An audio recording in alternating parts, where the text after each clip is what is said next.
Title: Competitive International Naval Power Dynamics in 2025, China's Plan and the Challenge to U.S. Navy Pacific Presence. Introduction. The year 2025 is anticipated to be a pivotal moment in the realm of international naval power dynamics, particularly in the Pacific. The People's Liberation Army Navy Plan of China has undergone significant modernization, positioning it as the world's largest navy. However, its expansion has not come without challenges.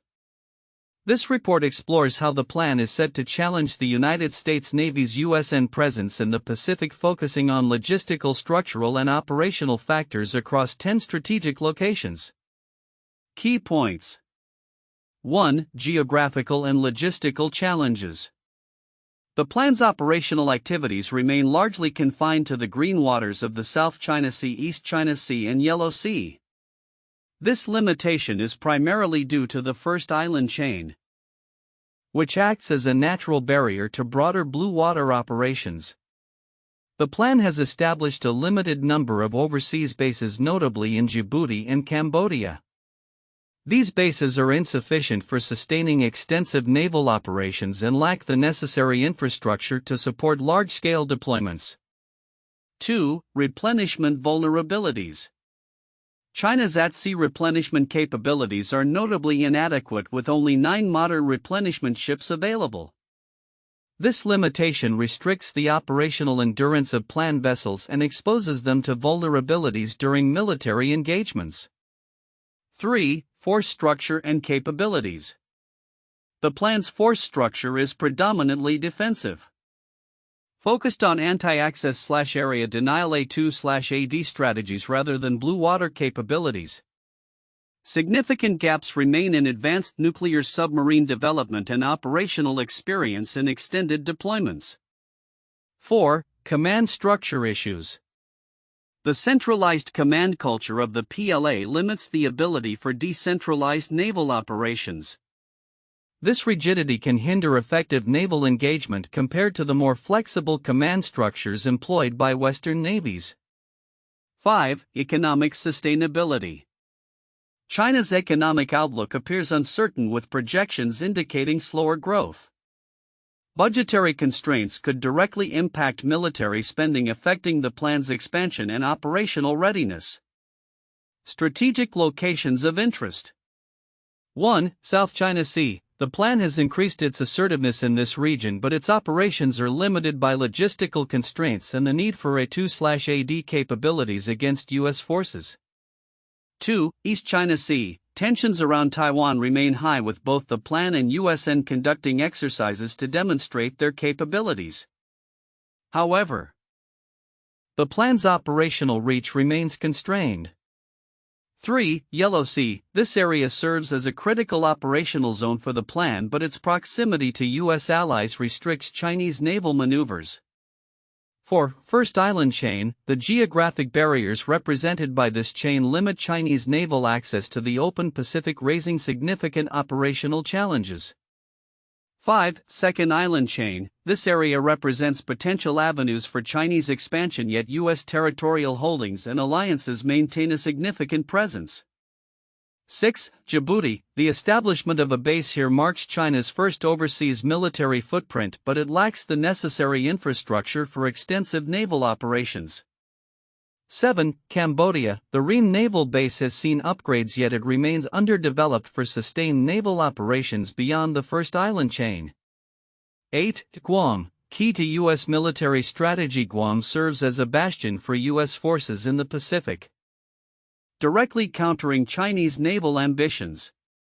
9. Palau and Micronesia. Recent agreements with these territories strengthen U.S. influence and create challenges for Chinese engagement in the region.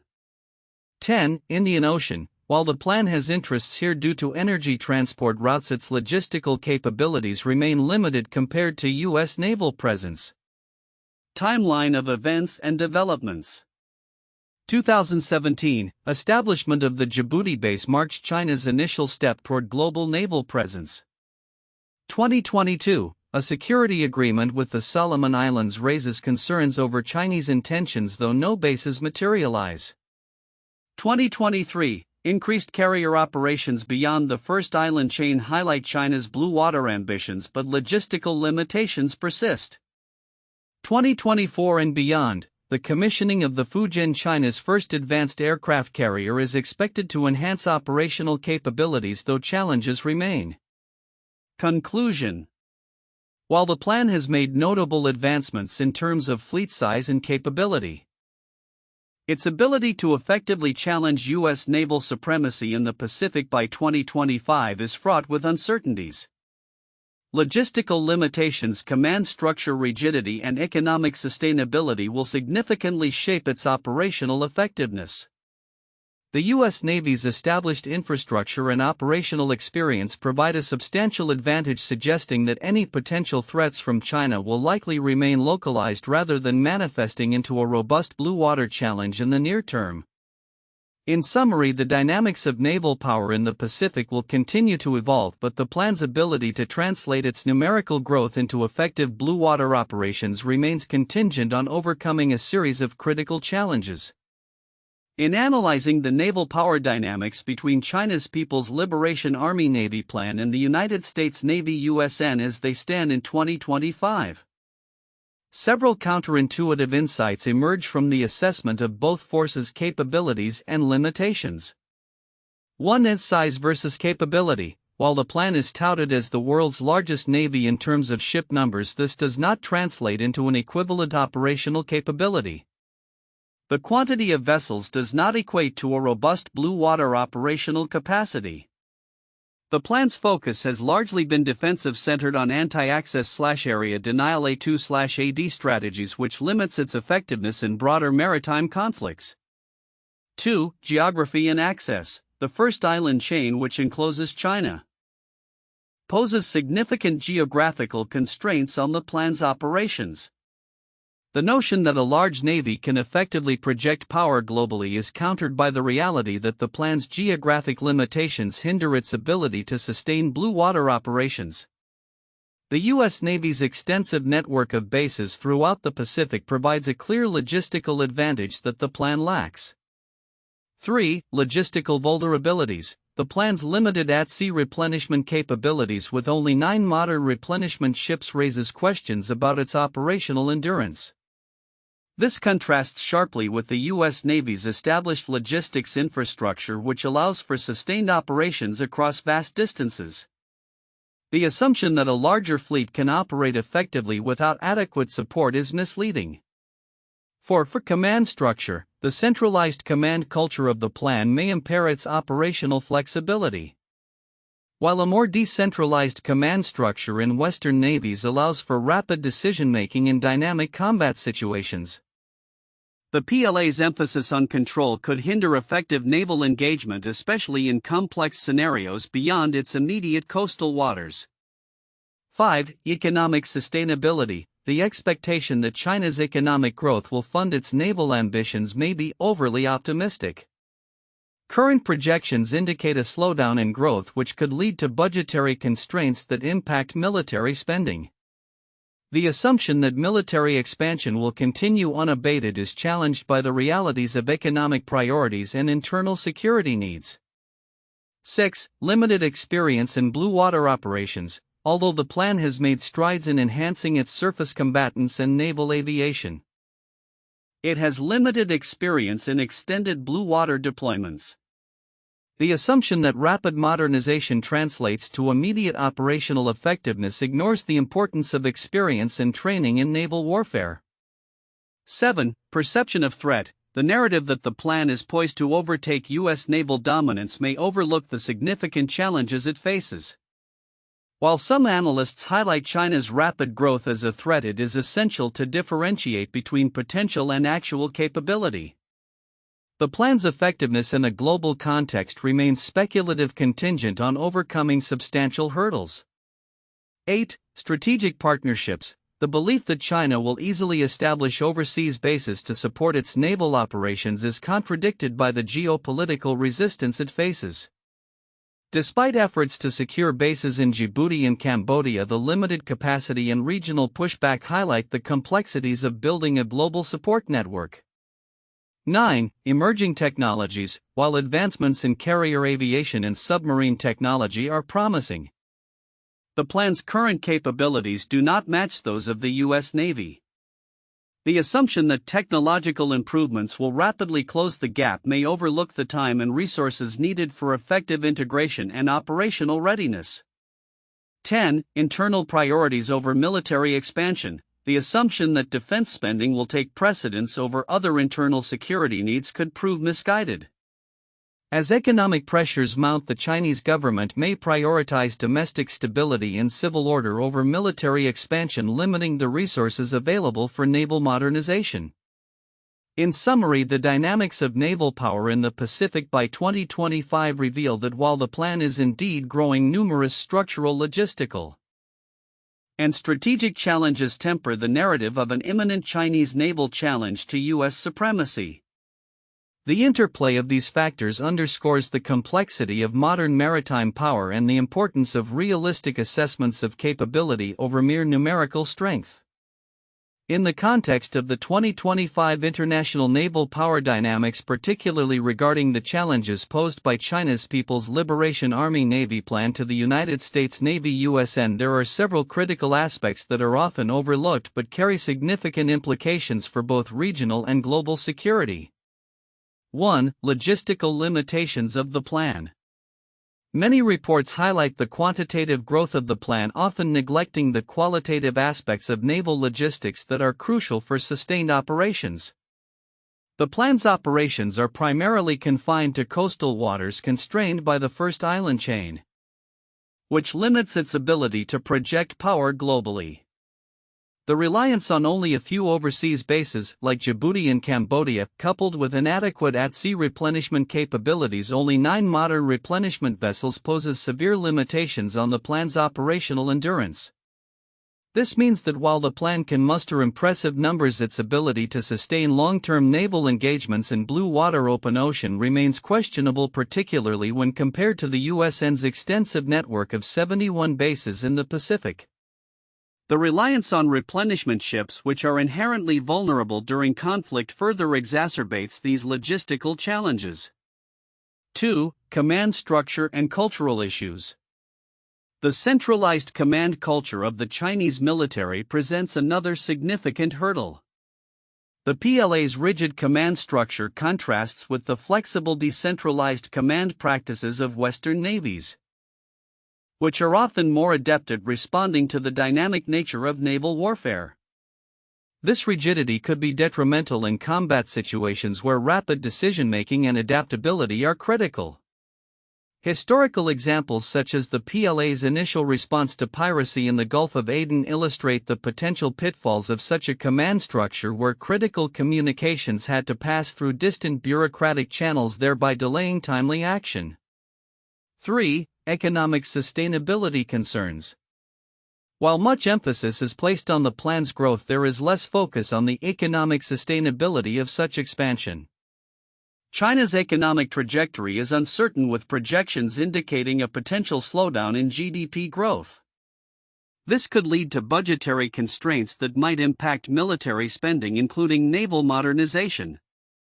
The interplay between internal security needs and defense spending is crucial, as domestic issues arise. The Chinese government may prioritize internal stability over expanding its naval capabilities. This raises questions about the long-term viability of China's ambitions for a blue water navy. 4. Submarine capabilities and undersea warfare. The qualitative aspects of China's submarine fleet are often overshadowed by its numerical strength. While the plan has made strides in expanding its submarine fleet, its nuclear-powered submarines still face significant technological challenges, particularly concerning quieting capabilities. Without the ability to produce superquiet submarines, the plan may struggle to effectively counter U.S. undersea forces, which have a proven track record of stealth and operational effectiveness. The U.S. Navy's advanced submarine technologies, combined with its extensive undersea sensor networks, provide it with a substantial advantage in undersea warfare. 5. Potential for miscalculation and escalation. The current naval arms race and the complexities of command structures on both sides create a high potential for miscalculation. The plan's aggressive posturing and increased activity beyond the first island chain could provoke reactions from the USN and its allies, leading to a cycle of escalation. The historical context of naval confrontations suggests that such dynamics can quickly spiral out of control, especially if communication channels between the two navies are not effectively managed. 6. The role of regional allies and partnerships. The role of regional allies in countering China's naval expansion is often understated. The U.S. has strong alliances with nations like Japan, South Korea, and Australia, which provide not only strategic bases but also collaborative naval capabilities that can enhance collective security in the Indo-Pacific region.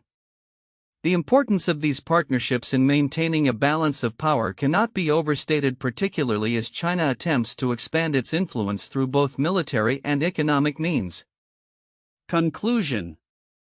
In summary, while the narrative around China's naval modernization often focuses on its quantitative achievements, it is essential to consider the qualitative limitations that the plan faces. These include logistical constraints, command structure challenges, economic sustainability issues, and technological gaps in submarine capabilities. The interplay of these factors is crucial for understanding the future of naval power dynamics in the Pacific and the broader implications for global security. Addressing these overlooked aspects can help policymakers formulate more informed strategies in response to the evolving maritime landscape. 1. Geographical and logistical challenges. The geographical restrictions imposed by the first island chain significantly limit the operational reach of the People's Liberation Army Navy plan. Unlike the United States Navy USN, which has access to numerous bases throughout the Pacific, the plan is constrained by its reliance on a small number of overseas bases and its inability to sustain extended blue water operations. This geographical disadvantage is further compounded by logistical challenges, including inadequate replenishment capabilities at sea, which restrict operational endurance in potential conflict scenarios. 2. Replenishment vulnerabilities. China's current at-sea replenishment capabilities are notably insufficient for large-scale naval operations. With only 9 modern replenishment ships, the plan's ability to sustain extended missions is severely limited. This shortfall not only affects its operational capabilities but also exposes the plan to increased vulnerabilities during wartime, where the loss of supply ships could critically hinder naval operations. 3. Force structure and command issues. The plan's structure is predominantly defensive, focusing on anti-access/area denial A2/AD strategies rather than blue water capabilities. This force structure, combined with a rigid command culture that centralizes decision-making, may hinder effective naval engagement.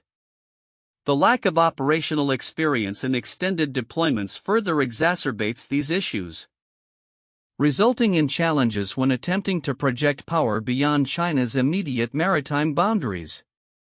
4. Economic sustainability. The long-term economic health of China is crucial to its naval ambitions. Current projections suggest a potential slowdown in economic growth, which could lead to budgetary constraints affecting military spending.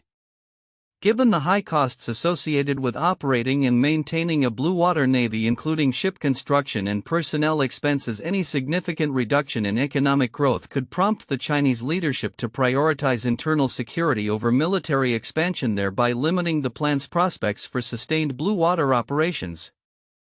These 4 points highlight the complexities and challenges facing China's naval ambitions as it seeks to challenge U.S. naval dominance in the Pacific by 2025. 1. The Battle of Midway, 1942. The Battle of Midway was a pivotal naval battle during World War II, occurring between June 4 and June 7. 1942, it was fought exclusively by aircraft launched from aircraft carriers and was a decisive victory for the United States Navy against the Imperial Japanese Navy. The battle is often cited as a turning point in the Pacific theater, as it shifted the balance of naval power in favor of the United States. The U.S. successfully intercepted Japanese plans to attack Midway Atoll, allowing American forces to ambush the Japanese fleet. The loss of 4 Japanese aircraft carriers along with numerous aircraft and experienced pilots severely weakened Japan's naval capabilities and set the stage for subsequent U.S. offensives across the Pacific. 2. The Cold War naval arms race. During the Cold War, the United States and the Soviet Union engaged in a significant naval arms race that fundamentally reshaped global naval power dynamics. This period saw the development of nuclear-powered submarines, aircraft carriers, and advanced missile systems. The U.S. Navy's emphasis on carrier strike groups and blue water capabilities was countered by the Soviet Union's focus on anti-access strategies, including a large fleet of submarines and surface ships equipped with anti-ship missiles. The presence of both superpowers in international waters, particularly the Mediterranean and the Pacific, created a complex environment where naval engagements and posturing were commonplace, leading to a tense standoff that lasted for decades. 3. The Gulf of Tonkin Incident 1964. The Gulf of Tonkin incident involved 2 separate confrontations between North Vietnamese forces and U.S. naval vessels in August 1964. The first incident on August 2 involved an attack on the USS Maddox, while a second alleged attack occurred on August 4. Although the details of the second incident were later disputed and deemed exaggerated, the U.S. government's response led to the Gulf of Tonkin Resolution, which granted President Lyndon B. Johnson broad authority to escalate U.S. military involvement in Vietnam. This incident highlighted the importance of naval power in projecting influence and the potential for miscalculations in naval engagements to escalate into larger conflicts. The U.S. Navy's presence in the region was critical for both operational support and as a deterrent against North Vietnamese aggression. In 2025, the international naval power dynamics, particularly in the Pacific, are poised for significant changes as China's People's Liberation Army Navy plan seeks to challenge the United States Navy USN. The plan has grown into the world's largest navy, but several factors may hinder its ability to operate effectively in blue water environments, particularly outside its immediate region. Key predictions for 2025. 1. Geographic limitations persist. China's naval operations will likely remain primarily confined to green waters such as the South China Sea, East China Sea, and Yellow Sea. The first island chain continues to restrict the plan's access to open ocean operations, and without a robust network of overseas bases, its ability to project power beyond this boundary will be limited. 2. Logistical challenges. The plan's logistics infrastructure is underdeveloped for sustained blue water operations. With only a couple of overseas bases and a limited number of replenishment ships, the plan will struggle to maintain prolonged operations far from home waters.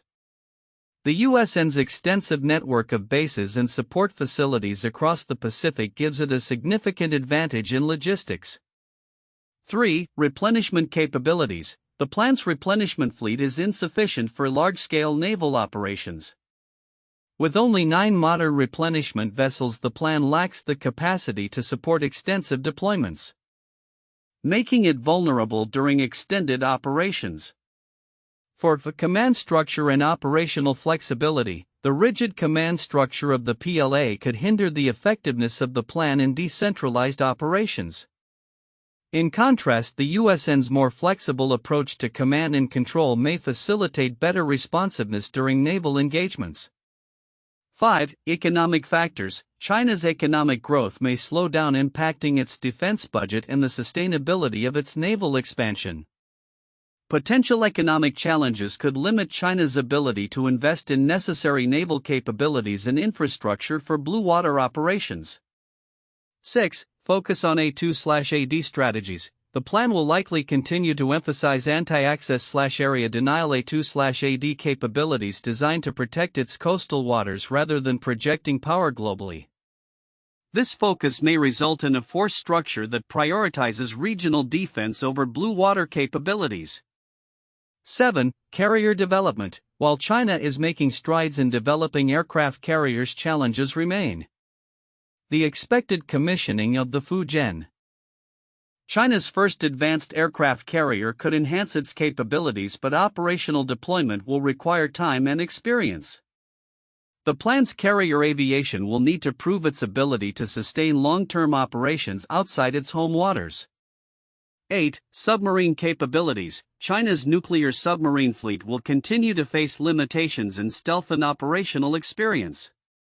While advancements are being made, the plan may not achieve parity with the USN's undersea capabilities by 2025. 9. International relations and basing opportunities. Efforts to establish a network of overseas bases may face geopolitical resistance. China's attempts to secure military access in regions like the Indian Ocean and the South Pacific will encounter challenges limiting its ability to project power globally. 10. Strategic partnerships and alliances. The USN's alliances and partnerships with regional powers such as Japan, Australia, and the Philippines will continue to bolster its position in the Pacific. These relationships will enhance collective security and deter potential aggressive actions from China. Conclusion. While the plan is undergoing modernization and expansion, its capacity to challenge U.S. naval supremacy in blue waters by 2025 remains uncertain. The USN's logistical advantages, operational experience, and established network of alliances provided with a significant edge in the Pacific. The outcome of future naval power dynamics will depend on multiple factors, including economic conditions in China, the effectiveness of its naval modernization efforts, and geopolitical developments in the region.